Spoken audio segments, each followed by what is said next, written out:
Mas uma coisa que me interessa nessa história toda que você está me contando é que, por mais que a gente teve histórias, momentos da história do Brasil que a gente foi para um âmbito autoritário da coisa, o Brasil, por algum motivo, nunca se perdeu tanto nisso, no sentido que não foi um Mao Tse Tung, tá ligado? Da vida. Porque aqui tinha os militares, essa é uma questão que você colocou interessantíssima, que está até no meu livro, no meu curso, lá, Ditadura Brasileira, que é a seguinte, os militares brasileiros não eram nazistas, fascistas, aí é bobagem quando eu falo, daquela época, né, de 64, eles são positivistas, ou seja, um Estado central forte, modernizador, autoritário, né?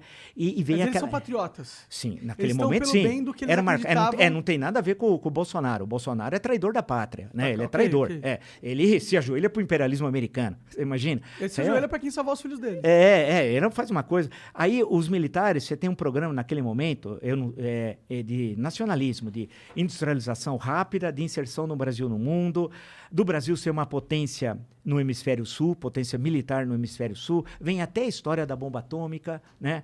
Começa a se fazer um programa... Que a gente tem, com certeza, uma não tem. Não, deve ser... Tem o Bolsonaro, que é a nossa bomba atômica. Lembrar que em Hiroshima morreram 150 mil no bombardeio atômico. O Bolsonaro já matou 600 mil no Brasil com a pandemia. Calma.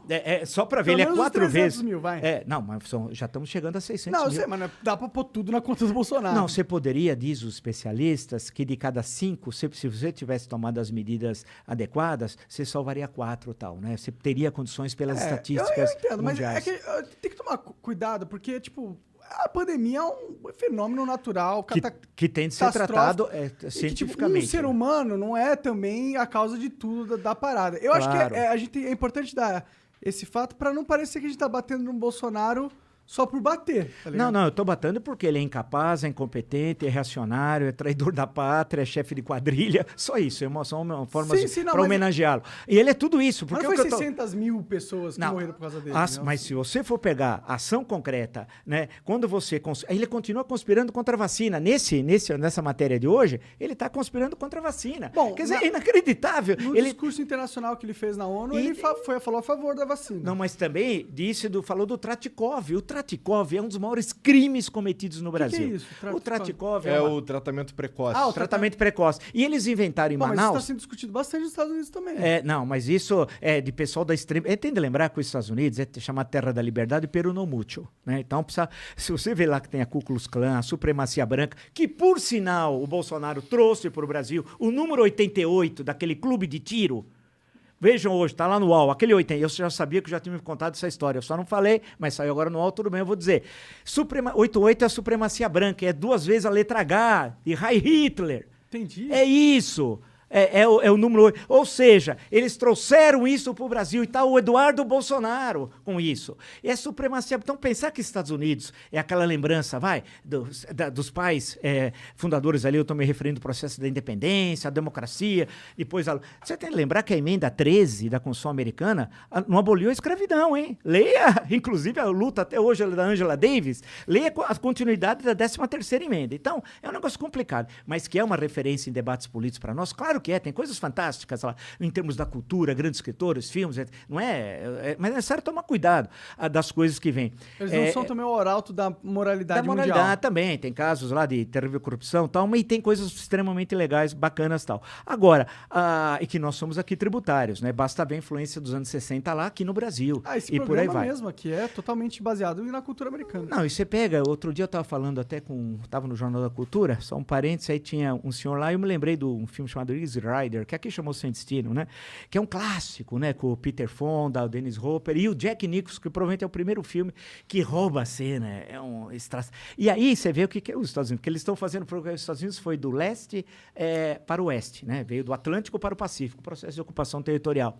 E no filme é o contrário, eles querem passar o carnaval em New Orleans, então eles estão vindo da Califórnia, porque a Califórnia é um outro mundo nos Estados Unidos.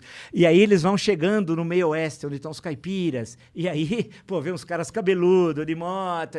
É uma tragédia, porque eles acabam nem chegando e vendo o carnaval em New Orleans e tal. Então é isso. Isso às vezes trabalha no cinema norte-americano. Tem o Mississippi em Chamas, por exemplo. Eu podia citar uns 500 mil filmes. E tem filmes lá no Nascimento do Cinema, Nascimento de uma Nação, que é um clássico do Griffith. É um filme racista, terrivelmente. E por aí vai. Então, a grande questão que eu estou dizendo é que o Bolsonaro, eles trouxeram essa questão norte-americana para cá. E nós não tínhamos isso. Essa questão das armas. Uma das últimas reportagens da Folha de São Paulo, dia desse aí que passou, aumentou o número de pessoas com armas no Brasil 3 vezes.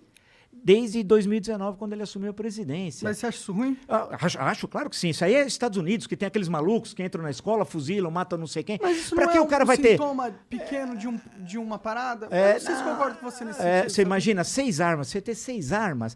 Aqui ele fez um decreto. Não é uma arma. Você imagina o seguinte, por que o cara precisa de 6 armas? Primeiro, com que dinheiro? O cara hoje não tem dinheiro para comprar arroz, feijão e carne. Quem é que vai comprar 6 armas? Né? Isso vai tudo pro crime organizado, no fundo. Né? Quem vai armar? Mais ou menos. Não, vai tudo. Vai tudo pro crime organizado. Quem vai ficar com essas armas? É que o crime organizado não tem problema de conseguir arma, tá ligado? Sim, ele pode conseguir, nossas fronteiras são crime, despoliciadas. Afinal, tá mas ele pode até. Mas ele paradas. pode até, se o quiser, se assim o desejar, você veja a facilidade de conseguir ter isso. Então, mas será que o Estado não está sendo meio babá e não permitir o ser humano ter uma arma? Não, o Estado precisa ter segurança pública, algo que o Bolsonaro nem quer, porque o Bolsonaro é criminoso. Ele é aliado de miliciano. Mas esquece o Bolsonaro. Vamos pensar em liberdades individuais aqui. Liberdade não é ter uma arma. Isso daí é uma leitura da extrema-direita norte-americana. E sabe por quê? Isso está na Constituição dos Estados Unidos, mas você não entender 1776, o que era ter arma num país que você está quase só na faixa aqui atlântica, né? E não tem Estado ainda, a estrutura estatal. Nos filmes de Velho Oeste, acho que claro, todo mundo assistiu os grandes faroeste clássicos, John Ford, por exemplo. Red Dead Redemption, que é o jogo do Velho Oeste, muito foda. E pega o John Ford, que é um irlandês, de descendência irlandesa, que é um diretor, assim, fantástico de cinema e tal. Você sempre vê o quê? Chega a família, chega o missionário, vai ocupando aquelas áreas, vem a carroça, sempre assim. Só que não tem lei. É uma tremenda zona. Quem é a lei? É o xerife. Quem é o xerife? É o Estado. Né? Aí que chega e começa, e aí vai envolver até a questão de andar com armas, etc. Porque chegou o xerife. E aí depois vem a prisão, vem isso, vem aquilo, etc. Tal, e por aí vai. Então, e por isso que na Constituição norte-americana fala, naquele momento, nós somos no final do século XVIII, da questão das armas. No caso brasileiro, e você compara com a Europa. A nossa referência não é os Estados Unidos. A nossa referência histórica é a Europa, especialmente a Europa Ocidental. Nós somos tributários da França, da Revolução Francesa. A nossa visão do mundo vem da Grécia, graças a Deus, não vem de Miami, ou de Orlando, Orlando pior ainda. Ali vem a nossa visão. A Europa é social-democrata. Vai ficar doente nos Estados Unidos. Não tem SUS, você morre. Tem gente que agora com a Covid vai ficar pagando a vida inteira o tratamento de saúde. Qual é o maior SUS do mundo? Nós temos o maior serviço público do mundo. E o criminoso do Bolsonaro cortou 22% do orçamento de saúde para o próximo ano. Isso quando nós temos 600 mil mortes e tem os sequelados, hein? Que são milhões. Tem gente que vai ficar a vida inteira, não pode retornar ao trabalho como antigamente por sequelas que traz. Outros problemas emocionais, outros problemas físicos gravíssimos. O Brasil tem de pensar nesses, além da terrível 600 mil famílias destruídas. Quantos órfãos tem no Brasil? Nós não sabemos ainda. Pode ser 20, 30, 50 mil. Quantos aposentados, senhores de idade, sustentavam a família, sustentavam o filho e o neto? Na Bahia, o senador Otto Alencar, outro dia até deu um exemplo, são milhares. Porque eu conheço sempre, porque eu estudei também o semiárido nordestino, né? Pô, tem cidades, sabe? A fonte de renda da cidade era a aposentadoria, que na verdade foi criado pelo Fundo Rural, que vem do governo Médici, vem lá atrás. É a aposentadoria e o Bolsa Família. Uma das cidades que eu fiz a tese de doutorado sobre Canudos do século XIX, mas eu fui a Canudos atual, que não é bem Canudos, é vizinha antiga Canudos, agora no nordeste da Bahia. É de papel os Canudos. Não, era porque Canudos, porque é o seguinte, você caminhava, sabe por que Canudos? Porque a Caatinga em Tupi é Mata Branca, né? E você ia batendo na vegetação e tinha uns canudos, assim. Era um negócio bacana, um negócio legal. E aí, daí que veio, tinha uma freguesia chamada Santo Antônio dos Canudos. Daí que surgiu essa expressão, esse nome e tal. Quando eu fui lá, a última vez que eu estive lá foi em 2006. Era no segundo turno, que era Alckmin e Lula, né? E foi interessante, que eu escrevi até um artigo para a Folha na época, que eu fiquei vendo como é que funcionava agora a comunidade. E peguei os dados, fui comparando. A cidade tinha 2 fontes de renda, aposentadoria rural e o Bolsa Família. A economia local, o PIB local, era quase que desprezível, não tinha nada. Por quê? Porque você está nos semiáridos. Para você desenvolver atividade agrícola é muito difícil. Você cava 30 centímetros, você bate no cristalino, na rocha pura. Então você tinha um pouco de pecuária ali, né? Que era o bode, que eles gostam muito lá na Bahia, tal do bode. A presença do Estado, onde está? O DENOX, o Departamento Nacional de Obras e Contratos, foi na prática destruído, né? Não tem mais nada. O Banco do Nordeste só financia os grandes. Deixa sempre os pequenos tomarem na cabeça. A Sudene, está lá, o DENOX, a sede é Fortaleza. Banco Nordeste, sede Fortaleza. Sudene em Recife. Só que eu estou lá no nordeste da Bahia e não tinha nada. As pessoas sofrendo lá. E em Canudos, naquela época, isso em 2006, a pessoa recebia, acho que R$5 para capinar um terreno, cara, por dia. Você olhava e falava, putz, e aquele sol dos diabos, né? Porque eu fui muitas vezes lá, eu nunca vi chover, porque o índice pluviométrico é baixíssimo e tal. Então, quando aí você analisa, passa por isso, você vê que a sociedade brasileira é muito pobre. Nós somos o segundo país mais desigual do mundo. Sério? A pandemia criou milionários no Brasil, mas como é possível? Aumentou, acho que 13 multimilionários na pandemia. Pô, mas todo mundo piorou na pandemia, caramba. Mas faz sentido, na verdade. Eu não sei como, eu gostaria até de saber. Até numa crise existe oportunidade. Sim, os laboratórios ganharam para a fortuna por causa do Bolsonaro, né? Vocês imaginam do cara mostrando aqui para a EMA tá vindo aqui, né? Ele mostra para a EMA, né? Você acha que aquela propaganda de laboratório, aquilo lá foi tudo de graça? Sim. Aqueles laboratórios ganharam fortunas. Mas não só isso o argumento, né? Por exemplo, as empresas que também fabricam máscara tiveram um boom. Sim, mas os podcasts tiveram um boom, entendeu? Mas aí é competência de vocês, é outra história. Aí vocês não estão vendendo, usando a pandemia como instrumento para lucrar. Isso não tem mas acabou sendo, entendeu? Mesmo que a gente não use. Tá. Mas a coisa toda, se você for analisar, é que a nossa situação piorou muito. Mas piorou muito com o processo da pandemia. Aumentou as desigualdades sociais. Mas faz sentido também numa pandemia isso acontecer. Mas se tivesse o governo, seria diferente. A grande questão, que o Paulo Guedes é um tremendo falastrão, eu sempre digo. Isso eu concordo. Nunca escreveu um livro, não conhece o Brasil. Se nós tivéssemos tomado naquela conjuntura as medidas econômicas necessárias, que era proteger o micro e pequeno empreendedor. Estavam falando do BNDES ontem, no senhor lá da Ravan, que tem 57 empréstimos, dos quais 50 na época do PT. Mas o pequeno negociante, o pequeno produtor, não tinha jeito.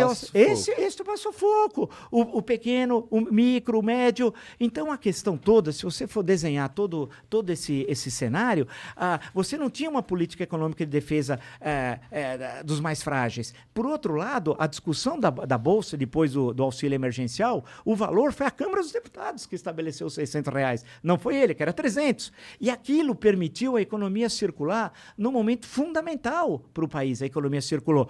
Porque senão, a tragédia seria, não foi menos 4,1, né, o ano passado, do PIB negativo, seria muito maior e as pessoas também passariam situações muito mais difíceis. Então, a grande questão é que você precisa, e aí é o nosso desafio, e vem a tua questão inicial lá, é como você ter um governante que tenha sensibilidade social, competência para estabelecer alianças políticas, né, que isso é indispensável, defesa da democracia, inserção outra vez do Brasil no mundo, porque a economia global, não pensa que se nós não olharmos para o resto do mundo, nós vamos ficar absolutamente isolados. Buscar parceiros, estimular a juventude, não deixar que ele... Eu entendo, as pessoas falam para mim, olha, eu vou mudar do Brasil. Eu falo, não, mude o Brasil, não do Brasil. Né? Não é possível a gente mudar.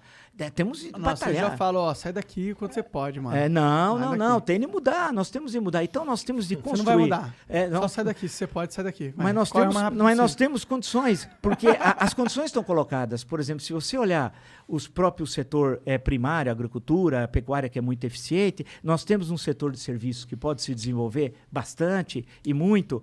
Precisamos recriar o setor industrial. O potencial a gente tem. Com certeza. Potencial a gente tem pra caralho. E o setor industrial, você imagina o seguinte... Que precisa ter mas precisa ter plano, precisa ter projeto. Esse governo, isso por exemplo, não tem. O Brasil não tem então, plano. Você olha pro futuro do país, você só vê desgraça. Então você... A gente vê no nosso horizonte próximo aí um Bolsonaro versus Lula. Isso é aterrorizante. Isso é aterrorizante. Agora, precisa ver...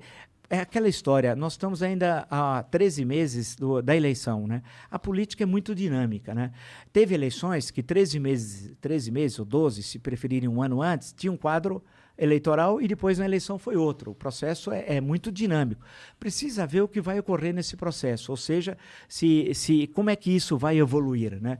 Precisa ver se o Bolsonaro fica até o final do mandato. Ninguém sabe se vai ter impeachment, se ele pode até renunciar, ninguém sabe novas denúncias. Não, nenhum dos dois cenários é provável, na minha opinião. Tá em aberto. A CPI da pandemia vai apresentar agora dia 20 de outubro o seu relatório. Esse relatório vai para o Tribunal Penal Internacional de Haia, porque tem crimes de lesa humanidade que foram cometidos aqui no Brasil. Então, precisa ver novas denúncias de corrupção. Acontece, tem muitas variáveis que a gente não domina.